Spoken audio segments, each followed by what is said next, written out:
At-Risk's project tool includes several modeling tools that make it easy to apply ranges of possible values to schedule estimates. One of these, the parameter entry table, is the topic of this video. It creates a table where you can enter ranges of possible values for items such as task durations. To use a parameter entry table, you first need to import a project into Excel. To do this, you should select Import MPP File from the Project dropdown on the At-Risk ribbon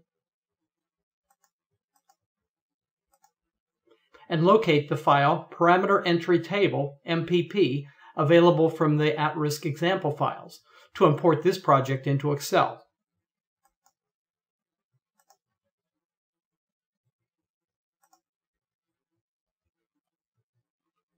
I won't save this file for right now.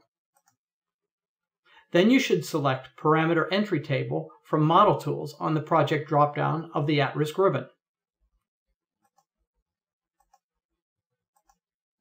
The goal is to create columns next to your schedule where you can enter values such as minimum, most likely, and maximum values for task durations or other schedule values. As you can see, there are a variety of options you can use when creating a parameter entry table.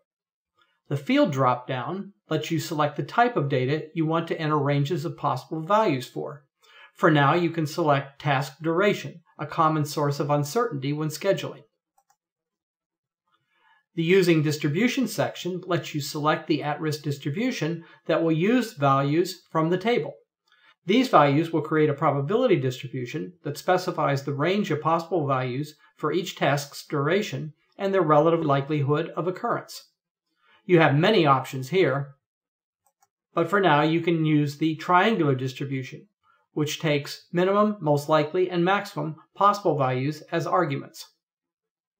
You can also select a variation that will be shown in the values in the table when it is created by At-Risk.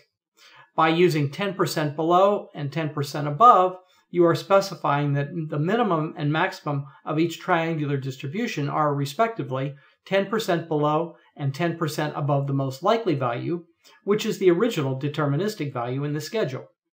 In any case, you are not limited to this default range.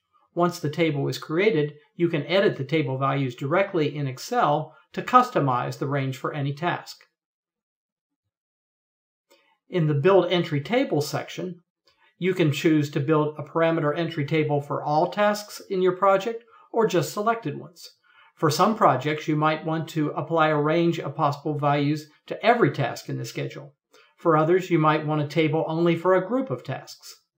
For this illustration, the parameter entry table will be built for all tasks.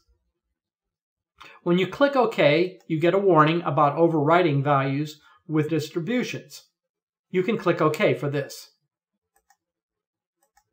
Then your worksheet in Excel includes 3 extra columns where the minimum, most likely, and maximum values for task duration are shown. Also, risk trying distributions have replaced values in all task duration cells. At this point, you can change the values in the parameters entry table as you like. Because they are arguments to the risk trying functions, these distributions will change automatically. Now I will add an at-risk output and run the simulation in the usual way.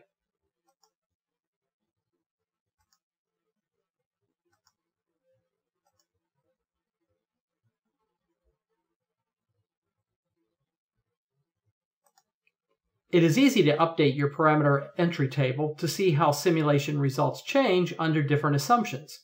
For example, you might want to apply a 50% maximum rather than the previous 10% maximum to each task duration to see how results change when there is a higher probability the tasks will take longer than expected.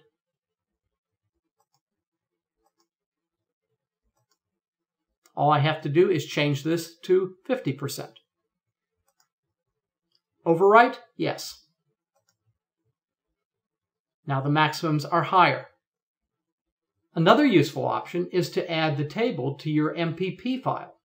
This option is at the bottom of the parameter entry table dialog box.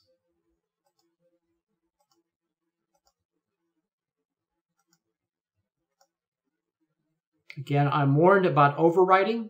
That's okay. I won't save the table. Now if I look at project, I see that it has 3 new columns for the parameter entry. From here, schedulers can enter their estimates without having access to your Excel model. So a scheduler might change this value to 150. Later, when you reopen your Excel workbook, the MPP file will automatically be opened and its new estimates will be updated to your Excel spreadsheet.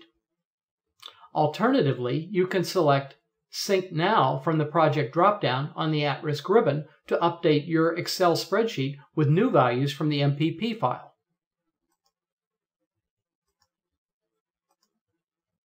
There's the new value. So now they are in sync.